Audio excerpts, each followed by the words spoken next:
Hello प्यारे बच्चों, स्वागत है आप सभी का वेदांतु के एनसीईआरटी सॉल्यूशंस के इस वंडरफुल चैनल पर।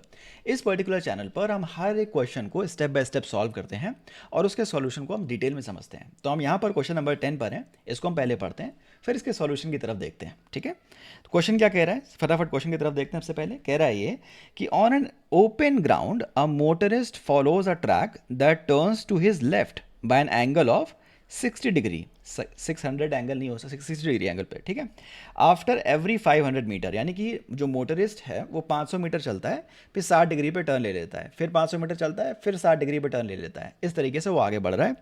ठीक है, starting from a given turn specify the displacement of motorist at the third, sixth and eighth turn, यानी थर्ड, सिक्स्थ और एट्थ टर्न पर कितना डिस्टेंस और डिस्प्लेसमेंट हुआ हमको बताना है। ठीक है, compare the magnitude of displacement with the total path length covered by motorist in each case, और हर एक केस में डिस्टेंस और डिस्प्लेसमेंट को कंपेयर करना है। ठीक है, सबसे पहले मैं फटाफट आपके लिए डायग्राम बना देता हूं ताकि आप विजुअलाइज कर पाओ कि एक्चुअली में हो क्या रहा है। सबसे पहले अगर आप देखेंगे तो ये मोटरिस्ट है, पहले 500 मीटर तक चलता है, 500 मीटर्स तक। तो मान लीजिए अपनी जर्नी को इसने पॉइंट ए से स्टार्ट किया और ये पॉइंट बी पर पहुंचा, फिर क्या करेगा, ये 60 डिग्री का टर्न ले लेगा। तो ये हमारे पास हॉरिजॉन्टल है, इससे 60 डिग्री पर इस डायरेक्शन में ये मुड़ने वाला है, 60 डिग्री पर मुड़ेगा और अब ये पॉइंट सी तक जाएगा, 500 मीटर अगेन, 500 मीटर, तो बी सी भी 500 मीटर होगा। बहुत बढ़िया। फिर बी सी के से अगेन 60 डिग्री पर ये मुड़ जाएगा, तो इसके साथ 60 डिग्री पर आप एंगल बना लो 60 डिग्री पर, तो ये सी से फिर किसी पॉइंट पर पहुंच जाएगा, मान लीजिए डी पर पहुंच गया। बहुत बढ़िया। ठीक है, पॉइंट डी पर पहुंचने के बाद ये स्ट्रेट नहीं जाएगा, ये फिर से 60 डिग्री पर मुड़ जाएगा। तो इस तरीके से 60 डिग्री पर इस तरीके से मुड़ गया और अब ये पॉइंट ई पर पहुंच गया, पॉइंट ई पर पहुंच गया। फिर ये पॉइंट इसी तरीके से 60 डिग्री पर स्ट्रेट ना जा करके फिर 60 डिग्री पर मुड़ जाएगा, 500 मीटर चलेगा और पॉइंट एफ पर पहुंच जाएगा, फिर स्ट्रेट ना जा करके 60 डिग्री पर मुड़ जाएगा और इस तरीके से वापस पॉइंट ए पर आ जाएगा। ठीक है, तो इसकी पूरी जर्नी यहाँ पर कुछ इस तरीके से हमको दिखाई देगी, राइट। तो हमको क्या करना है, इसके थर्ड टर्न पे, इसके थर्ड टर्न पे, इसके थर्ड टर्न पे, सिक्स्थ टर्न पे और एट्थ टर्न पे डिस्टेंस डिस्प्लेसमेंट को कंपेयर करना है। भैया देखो, यहाँ से जर्नी स्टार्ट हुई, हमें लिख देते हैं यहाँ पर, ये है स्टार्टिंग पॉइंट। ठीक, तो फर्स्ट टर्न किधर होगा, हमने कहा B is your first turn.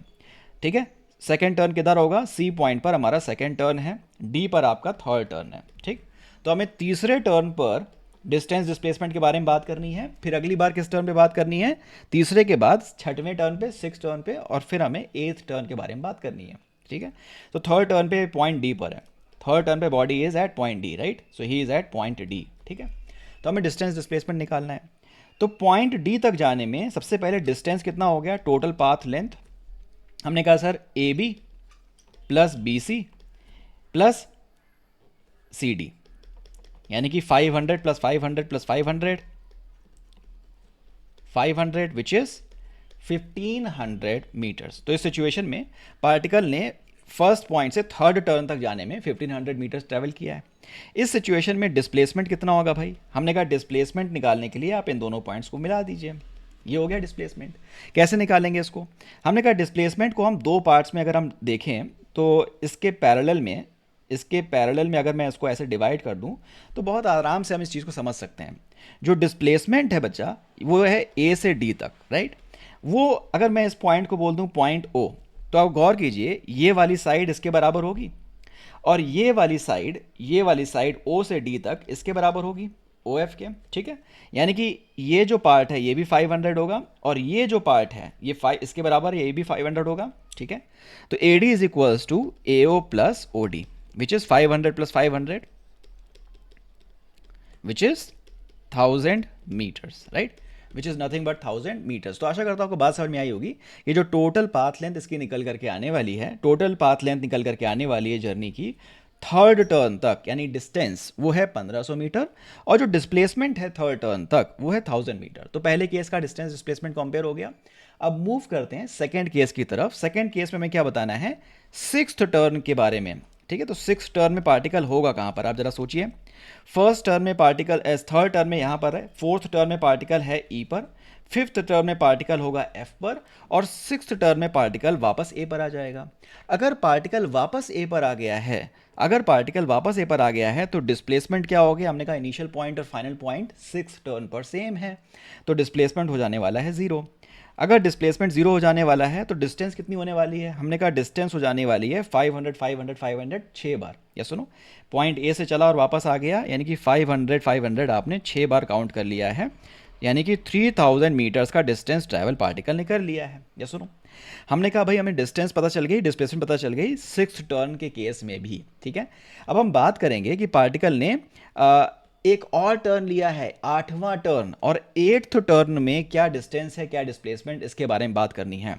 8th turn में क्या डिस्टेंस है और क्या डिस्प्लेसमेंट है उसके बारे में बात करनी है। जरा बताइए 8th टर्न में पार्टिकल कहाँ होगा। तो हमने कहा भाई 6th टर्न में पार्टिकल ए पर है, 7th टर्न में ये बी पर आ जाएगा, और 8th टर्न में ये पार्टिकल सी पर आ जाएगा, ठीक है। 8th टर्न में पार्टिकल सी पर आ जाएगा, तो डिस्टेंस क्या हो जाएगा, हमने कहा डिस्टेंस हो जाएगा टोटल सरकमफेरेंस, टोटल सरकमफेरेंस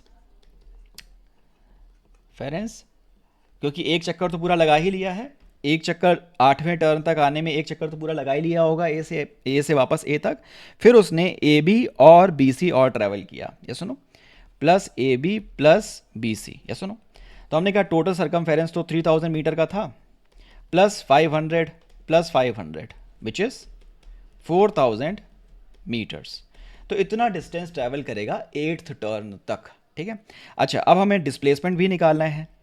इस सिचुएशन में डिस्प्लेसमेंट कितना होगा, हमने कहा भाई देखो, ए है हमारा जर्नी का स्टार्टिंग पॉइंट, 8वें टर्न तक पार्टिकल ने पूरी जर्नी ट्रैवल करी और किधर आ गया, हमने कहा पार्टिकल ने जर्नी ट्रैवल करी और पॉइंट सी पर आ गया। अगर मैं दूसरे कलर को उठाता हूँ, मान लीजिए ये है हमारा इनिशियल पॉइंट, ये हमारा final point.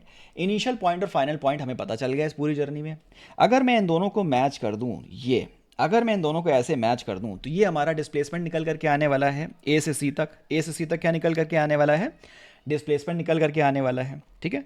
Displacement is equals to A C, displacement is equals to A C. अब हम ए सी कैसे निकालेंगे, हम कह सकते हैं कि जो ए सी है इस वेक्टर और इस वेक्टर का रिजल्टेंट आप कह लो, है ना। ये दोनों के बीच का एंगल क्या होगा, हमने कहा 60 डिग्री होने वाला है, बहुत बढ़िया। अगर इनके बीच का एंगल 60 होने वाला है, ये 500 है, ये 500 है, तो ए सी क्या होगा, हमने कहा भैया बड़े आराम से हमने बचपन में पढ़ा हुआ है, √p² यानी 500 square plus Q square plus 2 times P Q cause of theta between them which is 60, 2 times cause of 2pq cos theta, ठीक है। अब हमें इसको सॉल्व कर लेना है बच्चों। इसको आप कैलकुलेटर निकाल करके सॉल्व करिए या आप बैठ करके आराम से इसको सॉल्व करिए। आपके पास इसको सॉल्व करने के बाद एक नंबर निकल करके आएगा, जो नंबर निकल करके आएगा वो AC यानी डिस्प्लेसमेंट का मैग्नीट्यूड होगा। तो जो नंबर मेरे पास मैंने सॉल्व करके निकाला था वो था अराउंड 860.03 मीटर्स, राइट। अब इसे सॉल्व करिएगा और चेक करिएगा कि आपका भी यही आ रहा है 866.03। इसको आप कैलकुलेटर से निकालिएगा, मैं उसमें समय आपका बर्बाद नहीं करूंगा। लेकिन डिस्प्लेसमेंट में डायरेक्शन भी तो होती है बच्चों, हमने भी डिस्प्लेसमेंट की डायरेक्शन नहीं बताई है। डिस्प्लेसमेंट मान लीजिए एंगल बीटा पर है, तो आप कैसे निकालोगे, tan ऑफ बीटा, हमने कहा sir Q sine alpha upon P plus Q cause alpha cos 60। अब इसको सॉल्व करिए, तो यहाँ पर 500 500 और 500 देखिए कैंसिल आउट हो जा रहा है, ऊपर बच रहा है साइन 60 यानी कि √3/2, और नीचे बच रहा है 1 plus cos 60 which is 1/2, right. तो अगर आप इसे सॉल्व करेंगे तो ऊपर बचेगा √3 और नीचे आ जाएगा, अगर एलसीएम लेंगे तो नीचे बचेगा 3, तो √3/3 इज 1/√3, तो tan beta is equals to 1/√3, यानी कि बीटा यहाँ से क्या आ जाएगा, बीटा यहाँ से आ जाएगा बेटा 30 डिग्री, ठीक है। यानी 30 डिग्री आपका करेक्ट आंसर होने वाला है। तो ये आपका हो गया 8वें टर्न में इसने कितने एंगल पर वो डिस्प्लेसमेंट ट्रैवल किया होगा। तो फाइनली इसका डिस्प्लेसमेंट भी हमको पता चल गया 8th टर्न पे और उसका एंगल भी पता चल गया, ठीक है। तो ये थे आपके तीनों केसेस जिसमें आपने डिस्टेंस डिस्प्लेसमेंट निकाला है तीनों केसेस में। आशा करता हूँ आपको इस क्वेश्चन का सॉल्यूशन बिल्कुल स्टेप बाय स्टेप समझ में आ गया होगा। चलिए मूव करते हैं क्वेश्चन 11 की तरफ, और अगर आपने अभी तक इस चैनल को सब्सक्राइब नहीं किया है तो आप डेफिनेटली इसको सब्सक्राइब कर सकते हैं। चलिए।